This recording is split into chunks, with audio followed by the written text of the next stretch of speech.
Are you ready? I am ready. Do you want this? Let's try it for a little while. We'll see if it works out. All right, Shaman's up. Woo! Thanks, everyone. Integrity, empathy, safety, and simplicity. Those are my core values. Those are the things that I bring to my books, to my family, as a CEO, as a self-development coach. These are the pillars in which I stand. And you'll notice these things in my books, in my talks, and all my lessons. Before I get too deep, I want to say thank you, first of all, to everybody. For Tammy for having me, SB for inviting me, because I love being invited to things, and especially y'all to not only come hear me speak and give me your time and your ears, but also for showing up for yourselves. Chances are you're here because you've recently had a breakthrough, or maybe you're just searching, you're soul searching. Maybe you're onto something, you're not quite sure what it looks like or where it's taking you. And what I'm going to share today, this is the symbol for it. It's called Soul Root Alchemy. And it's a healing modality, but it's also for breaking through to your next level. And I'll explain why those two things are similar. Healing and moving forward. I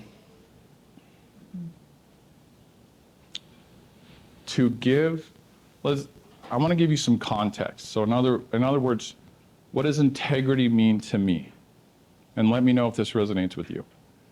It's not about morality or ethics or right and wrong. Integrity is me listening to what my soul tells me to do with my life. What is true for me isn't necessarily true for anyone else, or vice versa. So from the shamanic perspective, to be in integrity, we call it impeccability. And it's about finding your own truth and your own path. And it doesn't mean you can't listen to people, can't do research or anything like that. Doesn't mean that you don't have coaches and guides. It means at the end of the day, you're the one on your journey. You're the one who has the power to say yes or no to any choice, any advice.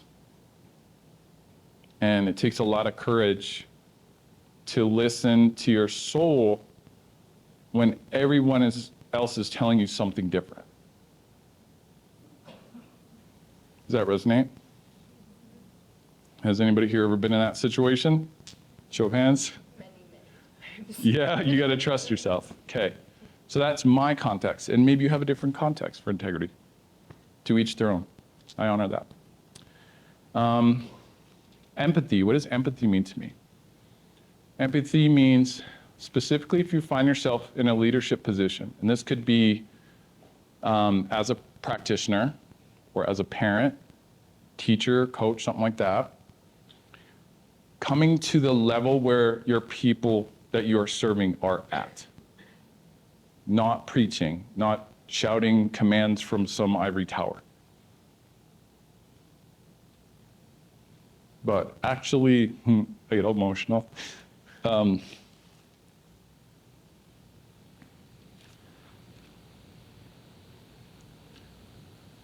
Actually caring where other people are.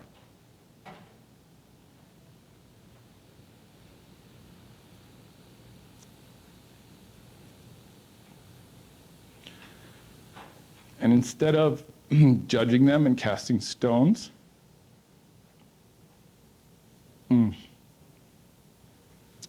we get down on one knee and we see them eye to eye.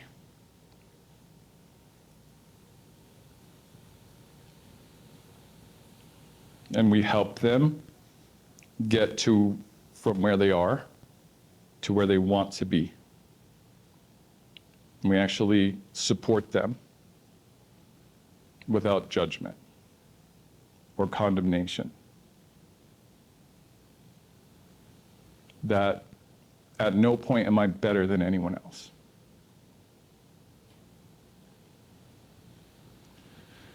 And I think I get emotional about this because as an empath, I see how the world could really use this right now.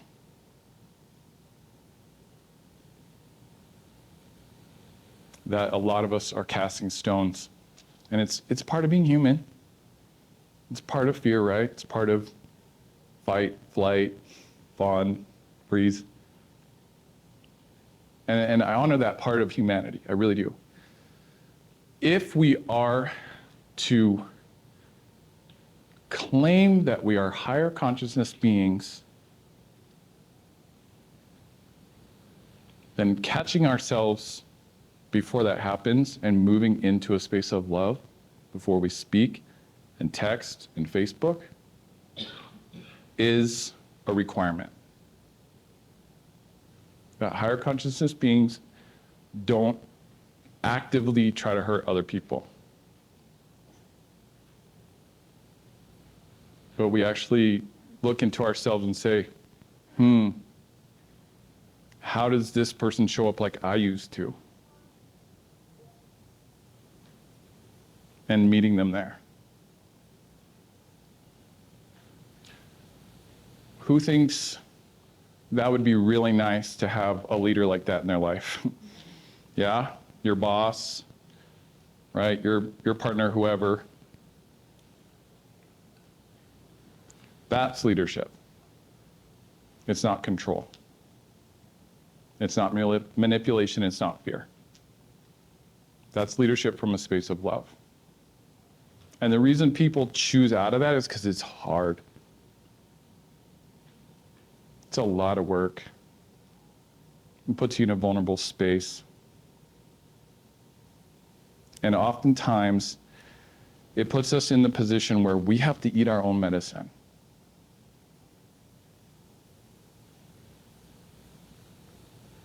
And that's largely why I've avoided leadership. Because I actually have to practice what I preach. I don't sleep well at night. If I'm telling my children to do something and I'm doing something different.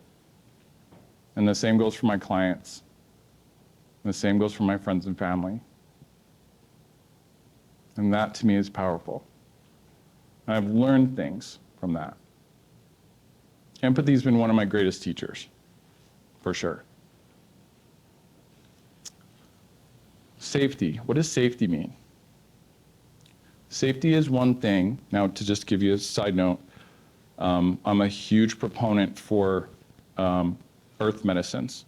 And this is after I was a recovered addict, touched nothing medicinal for 13 years, and then found a new path with earth medicine, plant medicine. One thing that I see that I would like to see more of is safety in that space.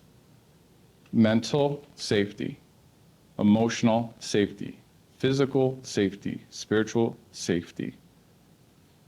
That I find that sometimes the emphasis is so much on the shock and the awe and the breakthrough, and not enough is about, am I safe? Is my practitioner safe? Is my environment safe? Am I safe to share my thoughts? Am I shared to be vulnerable and show my feelings? And they won't be used against me and I won't be judged for it.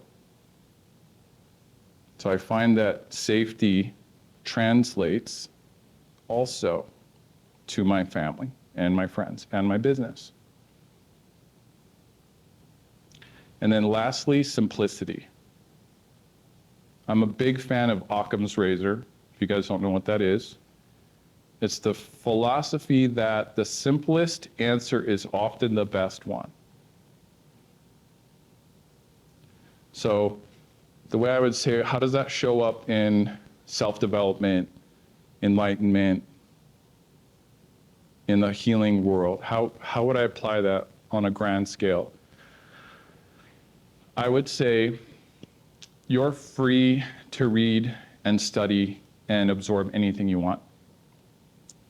Imagine I could put a neural link into my head right now and I could download everything the internet has ever said about anything. Sounds kind of cool, right? Assuming you have the hard drive space. All right, so ask yourself this question. If I had the knowledge of everything that has ever been written, does that necessarily tell me anything about who I am?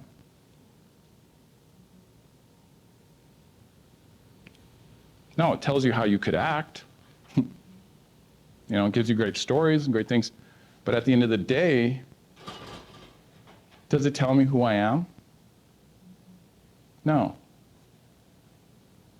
So that is where I'm sort of, if I were to claim in any way that I'm different or unique, is that I don't lean into more is better.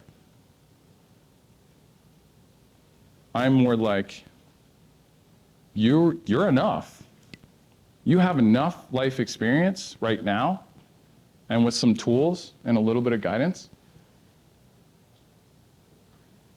going inward and figuring out who you are and why you're on earth and what is your mission, you. Does that not sound infinitely more valuable than everything every podcast ever said? To you. Is that important to you? Yeah.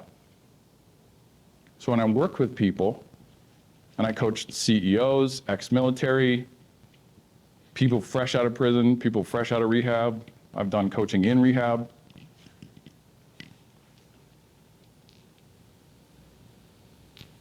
And it just feels like the thing that they all have in common is they get stuck on fear. They're different fears, they're different realities, but at the end of the day, that's what they're trying to move through. So I'm not here to overload you with information. I'm not here to overload them with how smart I am and how much experience I have and how successful, and look at my resume. It's like, that's not important.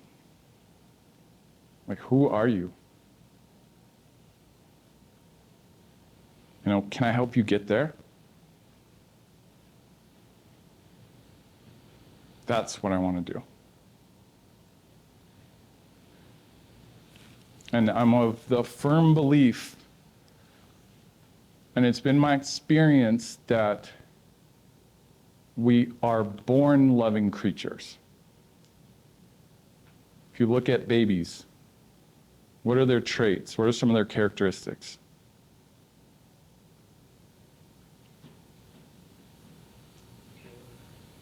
Pure? Okay, pure is one. What's another characteristic of a baby? Trusting. Vulnerable. Innocent. Oh, I love that one. Curious. Observant. Precious. Cute and cuddly.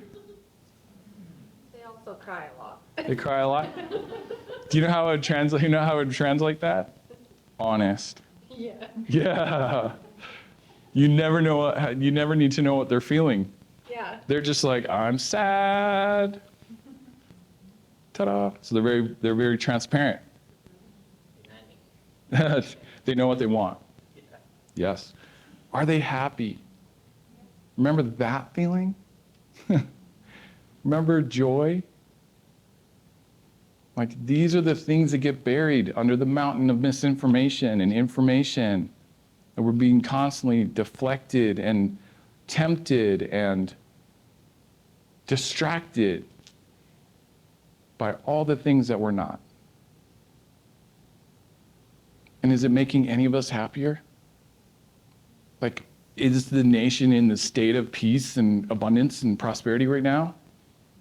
No. So therefore, if amassing information were the key to ascension, we'd all be enlightened.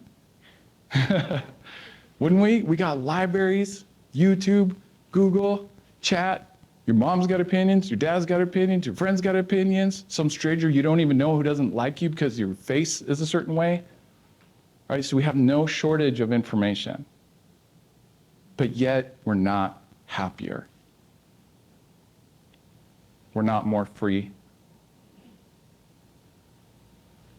It's not necessarily creating abundance. Okay, so information's great. I love it. I'm a huge fan. I know it's not who I am. I'm all about integrity, empathy, safety, simplicity. Those are characteristics of who I am. If you want to know my secret, don't tell anybody. I don't even identify as a human or a soul anymore. I am an experience. Chew on that one for a while. Yeah. Right? Because the ego wants to say, I'm a this, I'm a that, I'm my name, I am my money, I am my belongings, I'm my experience, I'm my memories, I'm my family. That's what the ego wants, right? It has to do that. And I say this lovingly, it does it because it needs to keep the world in order. But in that process, we lose the truth.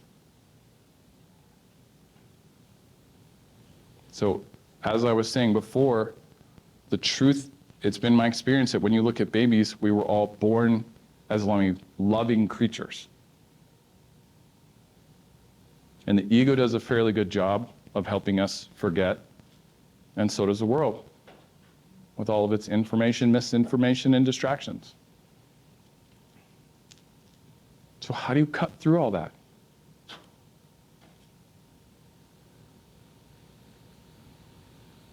It's really interesting. So on the heels of simplicity,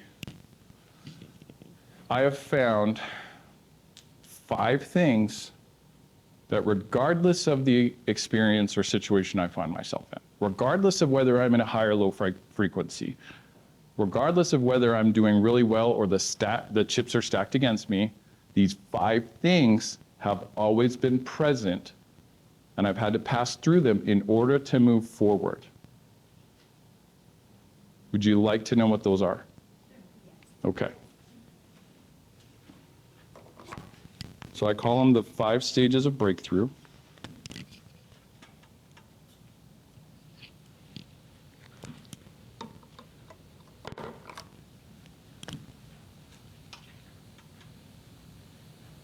Nope.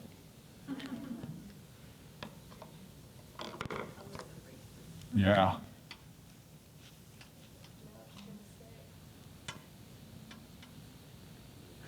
All right.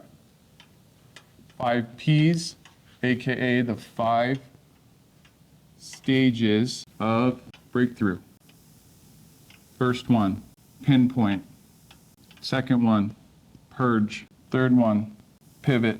Fourth one, power. Fifth one, progress.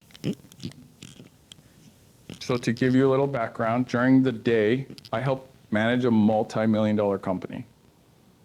As a father, you could imagine I have my fair share of trials and patience.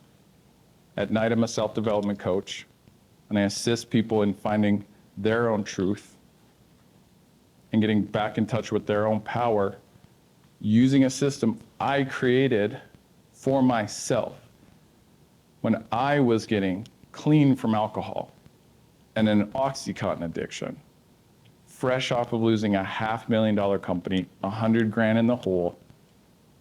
My truck left, my girlfriend left. It was a terrible country song. It was a classic country song. And on top of that, I had no coach, no guide. I wasn't going to AA. I wasn't reaching out to my friends and my family lived 2 states away. I was in the dark, living on my friend's couch. And so I had to piece this together in the darkest, least clear time of my life. You guys see an Iron Man? It's like Tony built this in a cave with a bunch of scraps. That's what this is what came about. So the first thing I noticed was pinpoint. And this is actually the one we'll focus on today. Awareness. Let's see, breakthrough begins with awareness. I'm going to offer you a quick challenge. I'm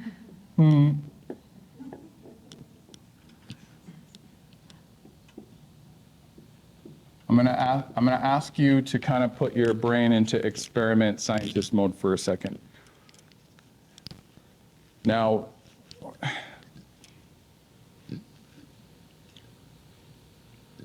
is it possible that a problem is just an event because we attach a negative emotion to it? In other words, could the same event happen to multiple people, and the only reason that one says it's a blessing and another one says it's a problem is because of the way they're looking at it and the way they're responding to it and the emotions that are coming up? Right? Okay, so what I'm going to say is that is the most crucial part of breakthrough. The story is just an entry point. It's just how you begin the process. Now, if I never admit that there's something to work on, then can I enter a portal of self-discovery? If I just keep denying, right? Keep pacifying myself. No. Okay, good. We're on the same page. So even deeper to that is pinpointing exactly what the challenge is. So oftentimes I hear people, they come to me, we're in session, and they'll say, well, here's what happened, da-da-da-da-da-da-da-da-da-da-da-da-da-da-da. And I'll say, awesome. No judgment, no coaching, no interruption. Do you feel complete? They'll say, yes. And I'll go, great. Is it possible that a problem is something that's made up by the human mind and it's just common language? And what would happen if we call this alchemy, transmuted the word problem into portal of self-discovery? Sit with that for a second. What would happen to my history if I believe I'm the victim all the time, and all of a sudden I release the belief and the power in the word problem, and I replace it with portal of self-discovery? What just happened to my whole history, like in 1 second? What's that? Like that. That's alchemy. It's that easy. Reframe. Everything I thought was a punishment or bad karma or something like that, it was just a portal of self-discovery. And I'm no stranger to pain. I've had to bury a child. I've had to bury my father. I've been homeless. Got 2 baby mamas that we don't always agree. We all do now. I actually live with my daughter's mom. We're not together and we co-parent. Could you imagine how many of these I run into any given week?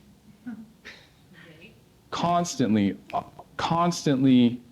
being tempted to trigger and go into my ego and respond from, well, how was I supposed to react? Constantly having to ask myself, how do I land this plane gently, kindly, calmly? And even though I've been doing this for 16 years, I still have to do this. Because this thing isn't always on our side, is it? And our body doesn't always behave.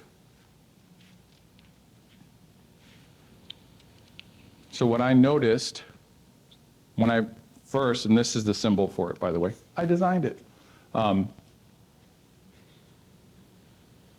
What I noticed was oftentimes my story was way more elaborate than it needed to be, and I just needed to focus on what happened. So if you want to pinpoint something, it's not about blame, it's not about shame, it's not about guilt.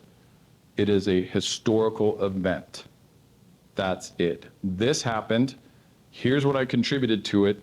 Time and date stamp. That's it. And we're going to go through that. I'm going to give you guys some questions. Now, some people I've noticed are inherently good at this, at being able to look at themselves. They call it metacognition. They're able to look at their patterns, their history, their habits, things they like about themselves, and things they don't like about themselves. And they're able to just pinpoint it and say, I'm going to change this. Other people can struggle with this, all the way to, I don't even know where to start. Has anybody ever been called to go into self-development or self-growth and you just legit didn't know where to start? Right? Yeah. There's only 18 billion books to choose from and 100 great speakers. Where do I start? My personal self-scan is I usually go through my mental, emotional, physical, and spiritual realms. And I ask myself, is there anything here that I would like to change? And I start there, and I go down the list. Is my mental health the way I want it to be? Is my emotional health as of late where I want it to be? What can I do for my physical health to improve my life? What spiritual practice could I take on so I could connect with Creator more and create more ease and connect with more power, which I call love? Those are great places to start, but I'll give you guys more questions later.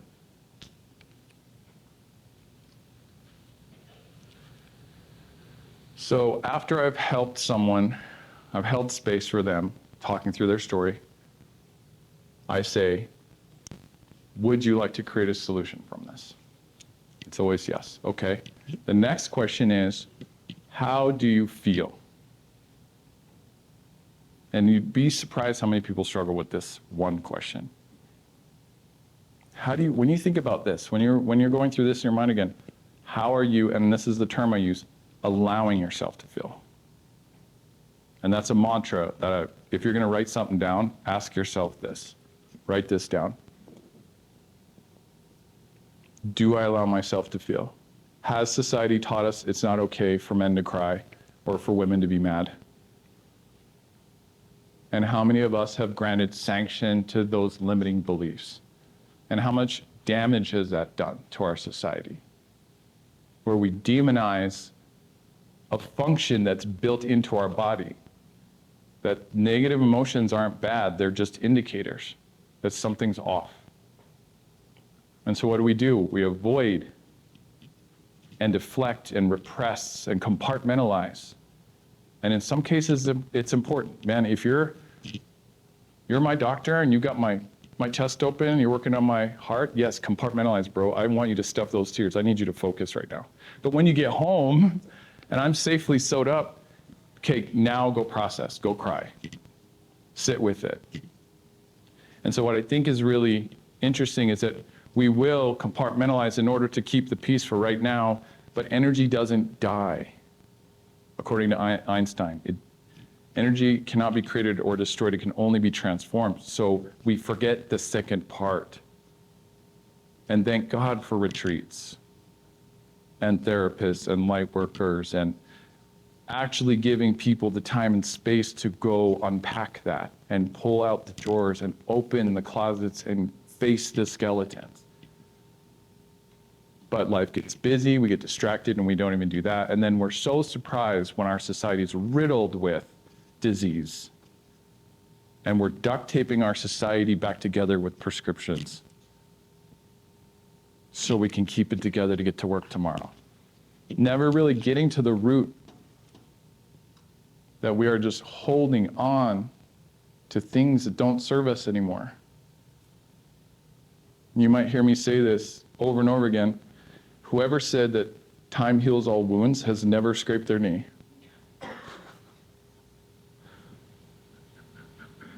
Time only heals wounds that have been cleaned. Time is extremely destructive to wounds that haven't been. Infection, necrosis, death. Right? So as above, so below. Those things happen in the physical body, those things happen in the emotional body. And then they manifest where? My speech, my relationships, my career. This, to me, that is the whole point of the modality, like the industry of healing. The whole point of it is to clean the wound, remove the foreign object. And then the body already has the program to close it on its own. Healing was built into you. You don't have to go get it. Your physical, mental, emotional, spiritual bodies were all designed to heal themselves. Shout out Mother Nature, right? Shout out Creator for that one. But if I have a sliver and I don't pull it out, the skin can never rejoin. So not only what's happening is, yes, the wound is being healed, but your body's literally creating something new. And so for me, it's not just getting over it and getting through it and surviving and coming out all torn up and cut up in pieces. Like, I want to grow from this experience. I want knowledge. I want to know how this will make me better. Everything that was sent to destroy me. Can I turn around and see it through eyes of love? That's enlightenment. That's strength. That's the power of Creator that we inherited. But not if we're lost in what happened to me and why. And not if we're denying that we feel a certain way about it.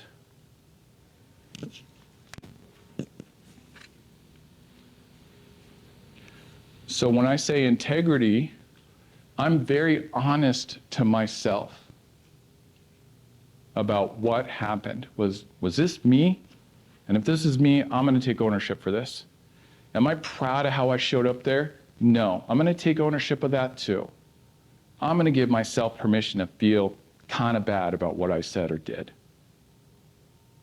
I'm going to allow myself to feel things like frustration and disconnect and sad. But there's a trick to that. That could be affirming. So if I just finish it with, and I release this from me now. And let's all do a deep breath.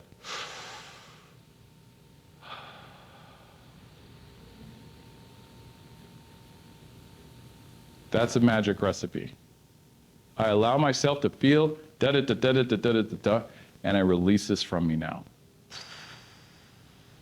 And if you're into Reiki, if you're into sound bowls, if you're doing breath work, if you do medicine journeys, that's a great place to release this from me now.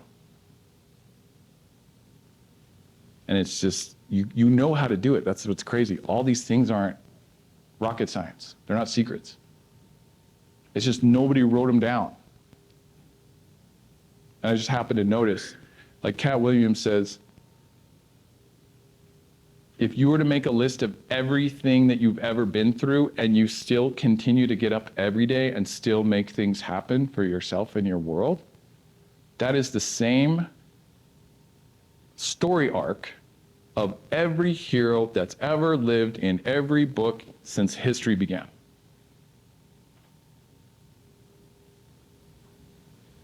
If you listen to any inspirational, motivational, transformational speaker, what do they say? Well, when you live to forgive, you can move on. When you realize that Creator lives inside of you, you will have access to your power. When you learn to, I'm like, how? Great. I agree. Yes, Cat Williams, you're right. I am the hero of my story. Yes, make lemons into lemonade. Nobody gave us the recipe. Kind of a glaring hole in the whole system to me.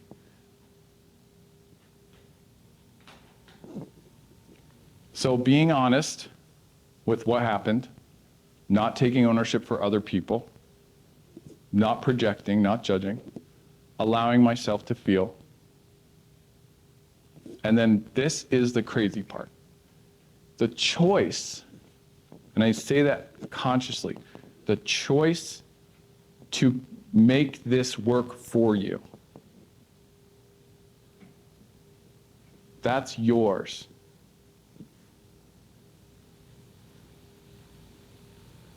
And most people that I see that are stuck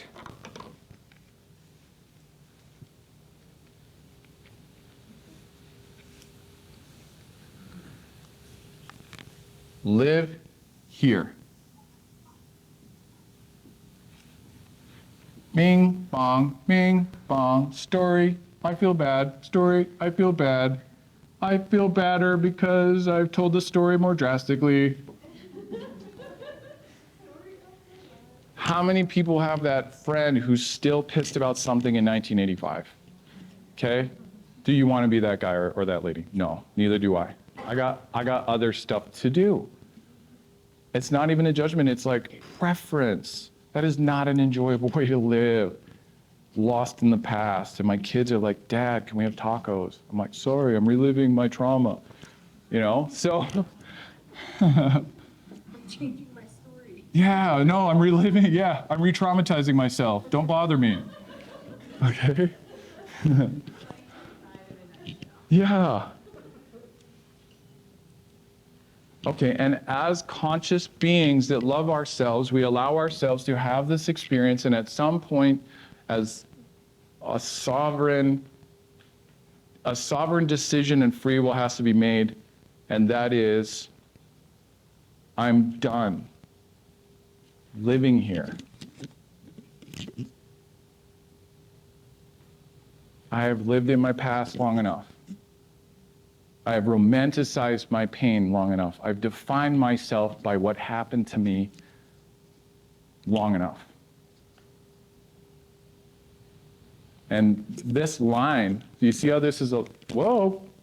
Do you see this line right here in the symbol? That's the line in the sand for me. That's what it represents for me. That is, I honored my story, I honored my emotions. Okay, now what? Am I going to live there or am I going to create something new? So it's simple, but it's powerful. It's like a decision takes a moment. Think about this. Decision takes a split second, right? That's it.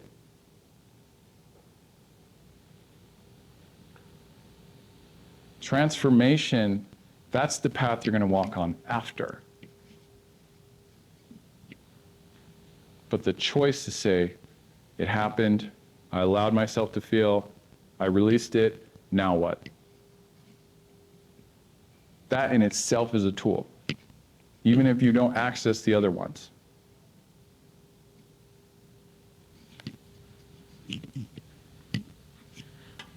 So this operates on free will. Nobody can decide for you when you're done.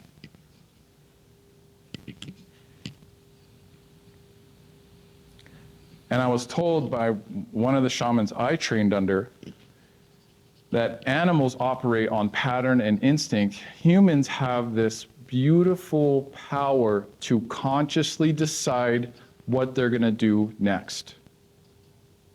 In other words, your entire life is like clay, and your decisions are your hands. You're giving shape to your life through your decisions. Whether those decisions are coming from love or fear, that's the issue. So if you look at the results of what you have created and where you're living today, you can literally forensically, like math, go back to every single turning point, and you can ask yourself, what energy was I creating from? Love or fear? What was the result? Pattern, pattern, pattern, pattern, pattern. Fear has created so many messes I have to clean up later.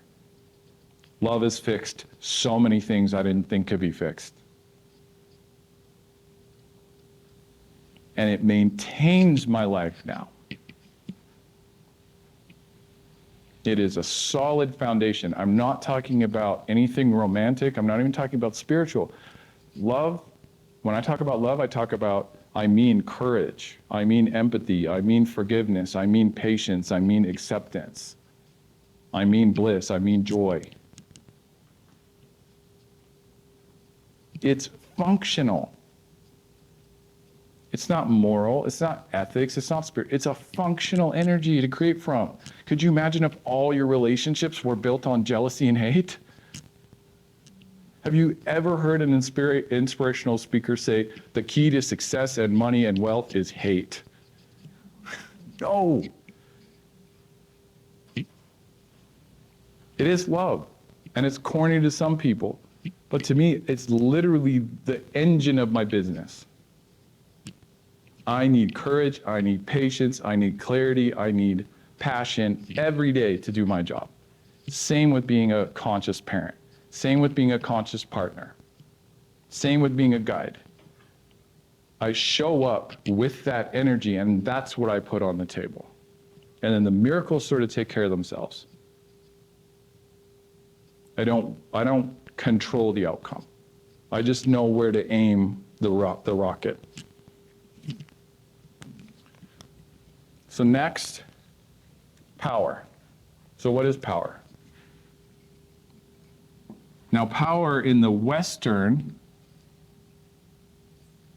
tradition is a bit of a bad word right now. But in the shamanic tradition that I was taught, that tribe does not have a persona around their creator. It's not a dude, it's not an elephant, it's not a dog. It is just this ineffable, faceless energy that animates and binds and connects all things and gives things life. And they call that power. And they didn't have a word for soul, so they called it personal power. That this thing is an ocean and we're a cup of that. That is what essentially the ingredient of the soul is. So when it comes to creating a solution,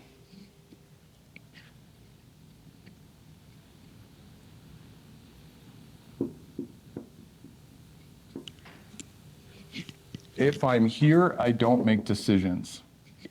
I wait till I'm here and I decide to do it. What next? Get yourself back into a space of love. Your baby state, your soul, your heart, all the things that ego are not. And that's how we heal things. That's how we create new things. And what's great is it's built in. Y'all came with it. Software included, batteries included. Nobody has to give it to you. And over time, you actually get used to this feeling that there's just this warm, burning sensation in your heart. And it's present when you show up. And you see that in other people, and they see it in you.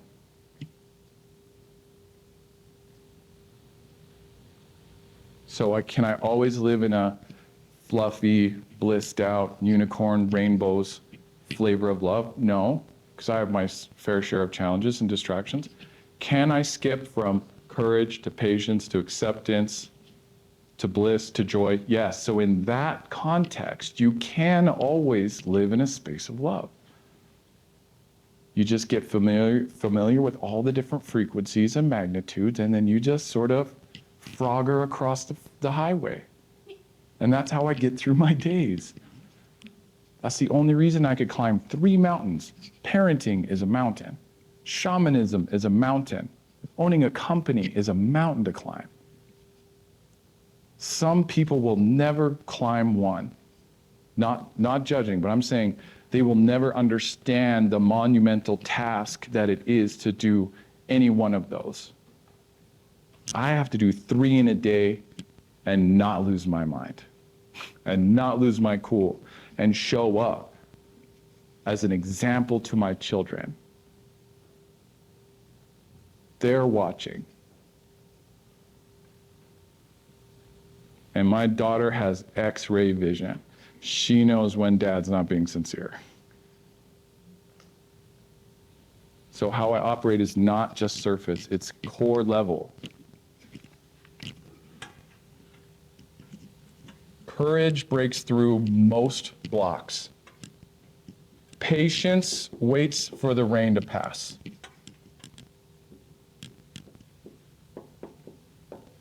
Acceptance almost always unlocks the lock in which you cannot find the key.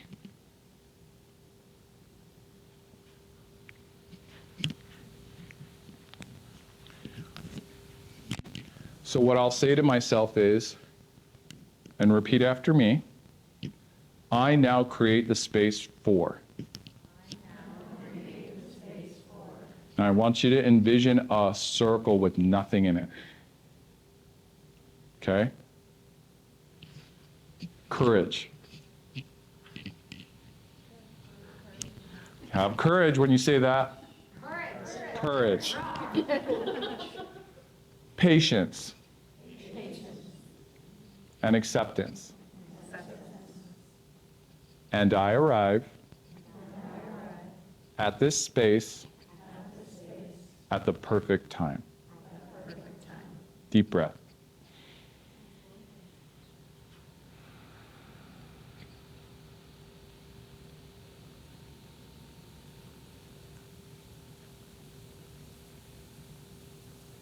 You just created a reality now that didn't exist 10 seconds ago. Could I create your space for you? I want to. It's a little intrusive though. For me, just jump in people's minds and start drawing circles. No, I create the space.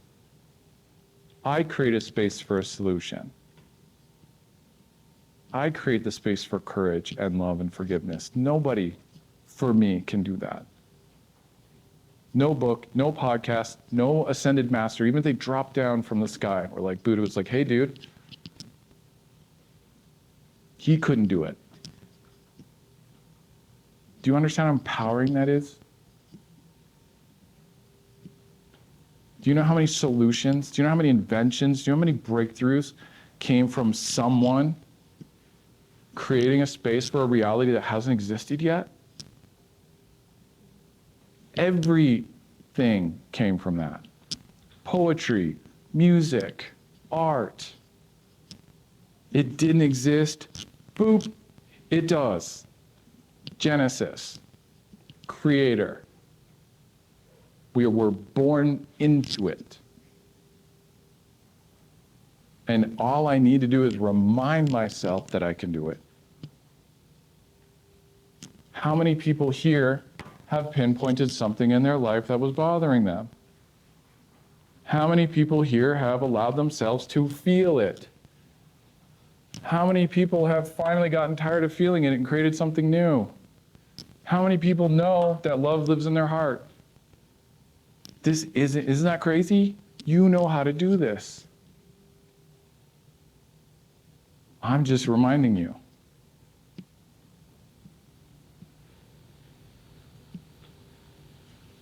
And my favorite part, progress,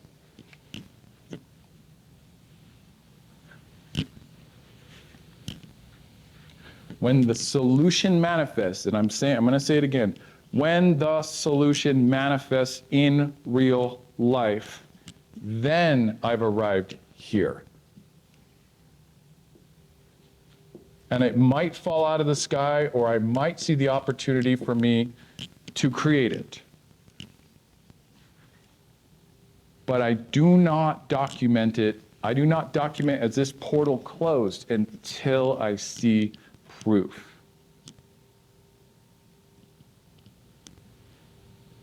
Because when it manifests, I know it's done. Until then, it's all just thoughts and prayers. Great idea. Until I see proof, my life hasn't changed.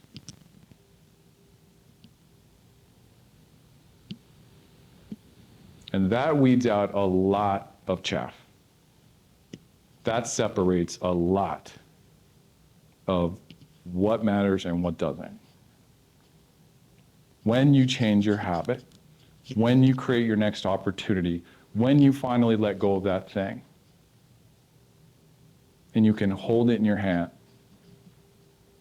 now you know you've broken through.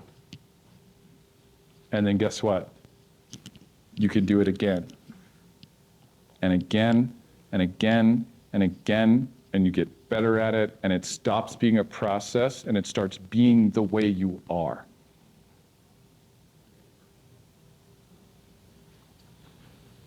And then if you're really interested, you can teach it to other people. So I think we're out of time, right? Woo. Okay. After the class, if anybody wants to come talk to me or ask me questions, I'm totally open. Eden, my lovely partner in Flame here, has created a sign-up sheet for when the ebook is done. I've been working on it for 16 years, 88 versions. And I created a simplified version for youth and teens. And I introduced it to the youth organization in Ogden last week, their program director, and she accepted us. Yeah.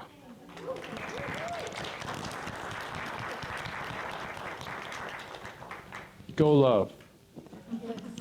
Well, the sign-up sheet will be at the booth, the Bible booth, yes, or across the way. Honey, do you have the QR code on your phone? Yeah, the QR on my phone. Yeah. I can just like scan my phone. Chase her. Yeah, chase her around. But we'll hang out after the breathwork class too, so you can. And then I will share your guys' emails with Joe as well. Yes. So the ebook, videos, even though the system is simple, people are complex. So in the process of answering questions, there are 100 and so pages, and diagrams and practices, and there's actually different forms, which I borrowed a page from Star Wars. Do you know there's 7 lightsaber forms? 7. Seriously? There's 7. So there's like 6 different forms of Soul Root, going from instant without paper to with your journal to in medicine. And then how to walk someone else through it. How many of us have friends and family that could really use just a little framework and maybe leave you alone a little? Like, here, take this tool. I love you. Leave me alone. Call me when you're done. So I've taught this to hundreds of people, used it for years, and I've actually built the groundwork for the certification process. For anyone who's already a practitioner, this is an easy way once your people come in to get them into their body and get them centered. So before Reiki, I'll actually walk someone through, and we'll actually be able to bring about anything that they want to let go of. It's on the surface right there. But then we don't just lead people off a cliff. This is something you take home, and I have framework. I'll give you, everybody gets a free email of what the steps are. So you can journal. You can write these down. You can practice these. You can put these into your meditation. Because when I was in the dark all alone getting clean, there was no therapist. There was no coach. There was nobody there for me but me. And at 3 a.m, I need something. So I would take myself through this process, and every time come out loving. I think that's kind of what we want, yeah? At the end of the day, don't we want to finish life better than when we started? I do. So, lastly, SB, my soul sister, and who invited me, and basically family, is going to lead you through breath work. So I'm going to invite you, if you've had an aha moment or a self-discovery moment or found a portal of self-discovery during my talk, I invite you to presence that in your breath work. I invite you to presence what you get to let go of today. Where is it in your body? I invite you to choose a new reality, to take the things that are challenging and find solutions, make them work for you.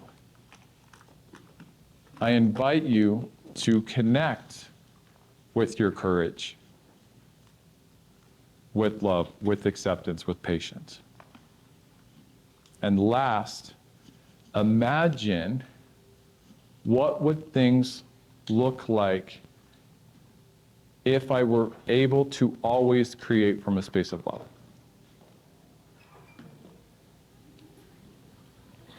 So bring those with you to breathwork. Thank you for having me.